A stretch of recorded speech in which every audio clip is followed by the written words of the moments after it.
प्रज्ञा सातव यांचा राजीनामा मंजूर झालेला आहे. तुमचा कुठेतरी पक्ष पुन्हा एकदा उठला जातोय, कसं पाहतो?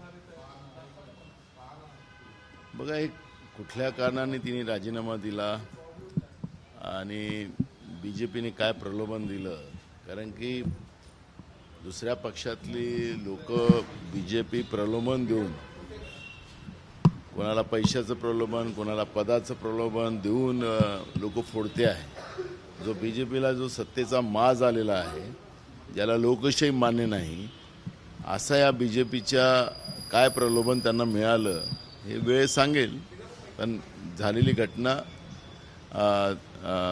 हे चुकीची आहे, एवढंच मी त्या ठिकाणी म्हणेन. काँग्रेस पक्ष आपल्या नेत्यांना सांभाळू शकत नाही, पक्ष फुटतायत असं म्हणतायत भाजपचे नेते. मी तुम्हाला सांगितलं की भाजपला सत्तेचा माज आलेला आहे, त्यामुळे ह्या सत्तेच्या माजापोटी ते त्या पद्धतीचं बोलतात आहे. राजीनामा झाला, दिला इथपर्यंत टोकाचं का गेलं, काही संबंध ज्यांचं एवढे वर्ष मी मुद्दाहून तुम्हाला सांगितलं की काय प्रलोभन दिलं, कारण की प्रलोभन देऊन ज्या पद्धतीनं भाजप दुसऱ्या पक्षांना फोडते आहे, तर ते नेमकं प्रलोभन काय होतं ते आपल्याला, मला नेमकं माहिती कळेलच, त्याच्यावर आम्ही प्रतिक्रिया देऊ. आणखी एक आमदार विधान परिषदेचा भाजपच्या संपर्कात असल्याची माहिती आहे. मी तुम्हाला सांगितलं की सत्तेचा माज आणि सत्तेतून पैसा आणि पैसेतून या पद्धतीचं खरेदी हा BJPनं एक नवीन आयाम महाराष्ट्रामध्ये सुरू केलेला आहे. आणि त्याच्यामुळे जनतेच्या पैशाची लूट जे करून आमदार विकत घेणं, हा अमित शहापासून चाललेला जो ट्रेन आहे ती आज महाराष्ट्रामध्ये चाललेली आहे. त्यामुळे काय प्रलोभन दिलं गेलेलं आहे नेमकं ते मी तुम्हाला, मला कळाल्यानंतर मी तुम्हाला त्या पद्धतीची प्रतिक्रिया देऊ. आणि मला असं वाटतं की याच्यावर आत्ता मी काही जास्त प्रतिक्रिया देऊ असं मला वाटतं. राहुल गांधी यांच्या जवळचे विचारधारा सुटत आहे, राजीव सातव राहुल गांधी विचारधारा सोडून चालली आहे का, काय वाटतं? मी तुम्हाला सांगितलं काँग्रेस विचारधारा कधीच संपू शकत नाही. आणि नरेंद्र मोदींनी पण काँग्रेसमुक्त भारत करायचं प्रण त्या काळात घेतलं, पण शेवटी त्यांनी काँग्रेसयुक्त भाजप निर्माण केलेलं आहे. त्याच्यामुळे काँग्रेस कधी नाही, उद्या आम्ही सत्तेत आलो तर हे भाजप पूर्ण खाली होईल. हे दर्या उचलणारे जे परंपरागत BJPचे लोक आहेत ते दर्याच उचलत राहतील, अशी परिस्थिती आहे. भाजपमध्ये सुद्धा मोठा उद्रेक आहे कार्यकर्त्यांमध्ये. प्रदेशाध्यक्षांचं अपयश असं म्हणत नाही का तुम्ही, की आपला पक्ष बांधून घेऊ शकत नाही, ते आमदार सोडून चालले, त्यांच्या कार्यपद्धतीवरही प्रश्नचिन्ह उपस्थित केलं जात आहे?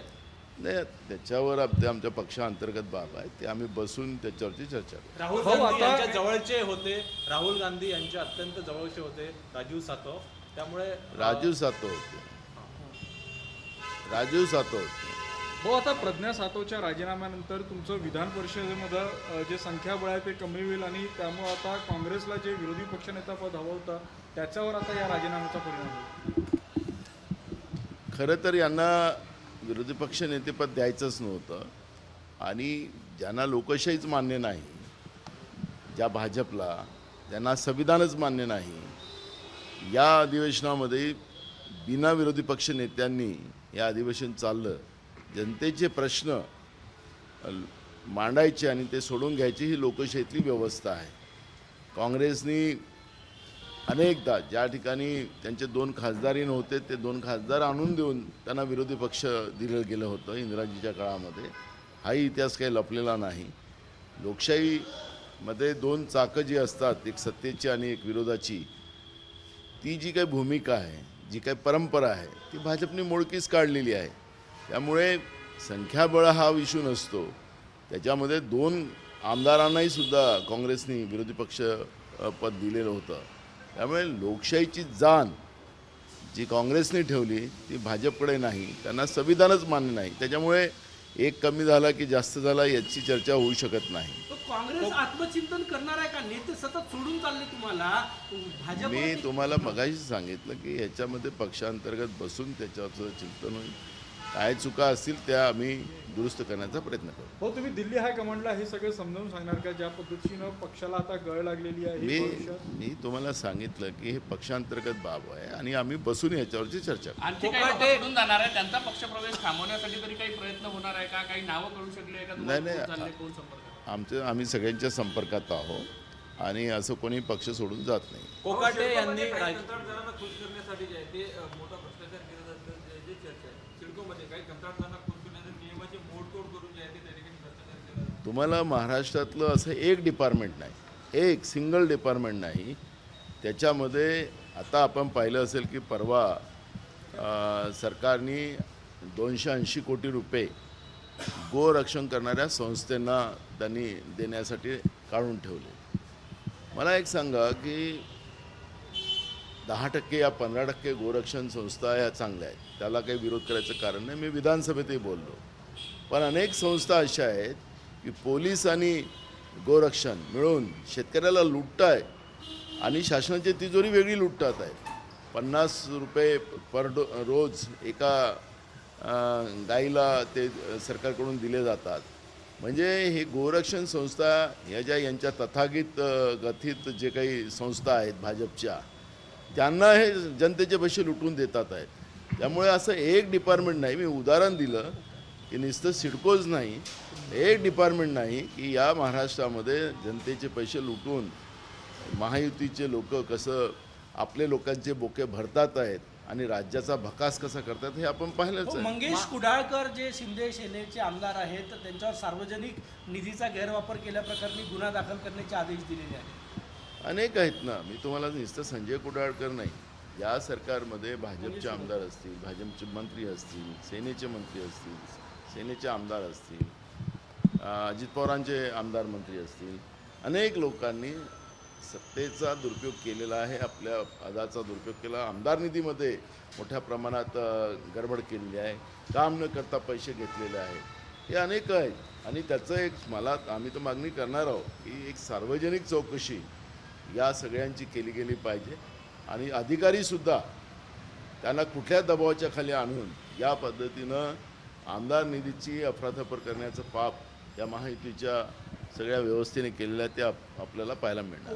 महायुतीमध्ये काही हालचाल दिसत नाही आहे. एक मंत्री जे आहे कोकाटे त्यांच्याबद्दल जो न्याय झाला, एक काँग्रेसमधून असा सूर आहे राहुल गांधी सुनील केदार यांना जो न्याय लावला तो कोकाटेंना काही लावलेला नाही आहे. काँग्रेसची भूमिका काय आहे सगळ्या कोकाटे प्रकरणावर?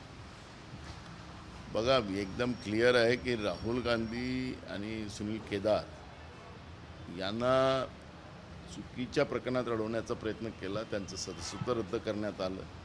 पण कोकाटे रमीखेतानी सापडलेला आहे. त्यांनी पदाचा दुरुपयोग करून घरकुलं म्हणजे ताब्यात घेतलेले होते. हे सांगायचं तात्पर्य असं की हे सगळे रेकॉर्डर असताना सुद्धा या सरकारने त्यांना कृषीमंत्रीपद काढून त्यांना क्रीडामंत्री केलं, त्यांची आमदारकी कायम ठेवली. आणि हे सरकार द्वेषाने राजकारण करत आहे, कायद्याने नाही. धनंजय मुंडेंची मंत्रिपदी वर्णी लागण्याची शक्यता आहे कोकाटेच्या राजीनाम्यावर. त्याच्यावर आम्हाला चर्चा करायचं नाही आहे. या सरकारमध्ये मी सुरुवातीला सांगितलं की 70% दागी मंत्री या फडणवीस सरकारमध्ये आहे.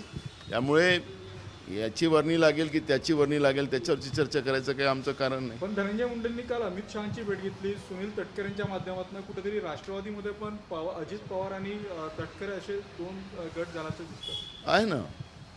अजित पवारांच्या पक्षामध्ये इवन भाजपमध्ये महाराष्ट्रात इथेही 2 गट आहेत. फडणवीसाच्या मागेसुद्धा भाजपचेच लोक फटाके लावताना आपण अनेकदा पाहतो आहे. त्यामुळे एकनाथ शिंदेचे काही लोक फोडायचं BJP प्रयत्न करत आहेत. त्यामुळे आलबेल माहितीत नाही आहे हे तर सगळ्यांनाच माहिती आहे. अंबादानी दानवे यांनी आरोप केलेला आहे की औरंगाबादचं बिस्ट हॉटेल ज्या हॉटेलच्या फायली ज्या अधिकाऱ्यांनी फिरवल्या आता तेच त्या प्रकरणाची चौकशी करतात. आहेच ना. म्हणजे पार्थ पवारच्या प्रकरणामध्ये आपण पाहिलं असेल की प्रकरण दाबण्यासाठी त्यांनी अधिकाऱ्यांचा कसा वापर केला, कसं त्याला त्याच्यातून बाहेर काढण्यात आलं. आणि एकनाथ शिंदेच्याही प्रकरणामध्ये तसंच आहे. त्याच्यामुळे या सरकारमध्ये चोर चोर मसुरे भाई असं चित्र आपल्याला पाहायला मिळतं. माळा आणि सिडकोच्या माध्यमातून आमदारांनी खासदारांना स्वस्तामध्ये दर खरंच घेणं गरजेचं आहे का असं सूर आता सर्वसामान्य बघा, सरकारची पॉलिसी आहे, सरकारने पॉलिसी बदलावी, असं जनतेचं मत असेल तर जनतेच्या विचारांनी सरकार चालावं.